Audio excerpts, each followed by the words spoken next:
اور فضل الرحمان کیسی باتیں کہہ گئے فوج کے خلاف؟ ان کے لیے کبھی ایسی چیز نہیں ہوئی. اس بیچارے سے جو کیا ہے, مجھے تو پہلے 2 دن تو ہمیں پتہ ہی نہیں تھا اس کا. جب ہمارا وکیل مل کے آیا مجھے تو تب پتہ چلا اس بیچارے سے کیا کیا. یعنی کتنا بڑا جرم ہوگا کہ ننگا کر کے اس کو ٹارچر کیا انہوں نے.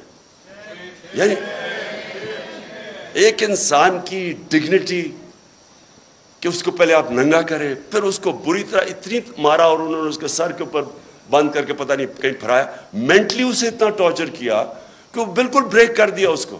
اور اسے کلوا کہہ رہے ہیں کہ جی یہ کہو کہ عمران خان نے یہ سینٹنس کہا تھا تمہیں یہ بولنے کا.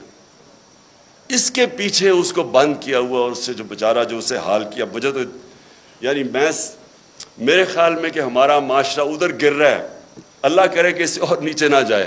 مجھے تو شرم آتی ہے یہ کر کیا رہے ہیں, اور کر کیا رہے ہیں وہ چوروں کو اوپر مسلط کرنے کے لیے ہمیں ایکسیپٹ کروا رہے ہیں ان کو.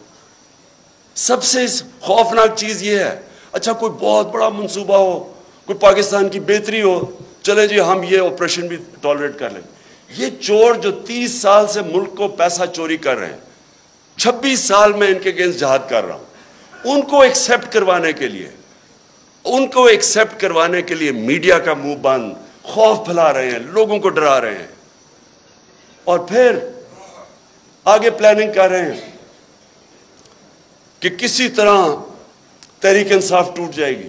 ہمارے لوگوں کو کال کر رہے ہیں, ہمارے MNAs کو کال کر رہے ہیں, ہمارے سینئرز کو اپروچ کر رہے ہیں, خوف پھیلا رہے ہیں ان کے اندر.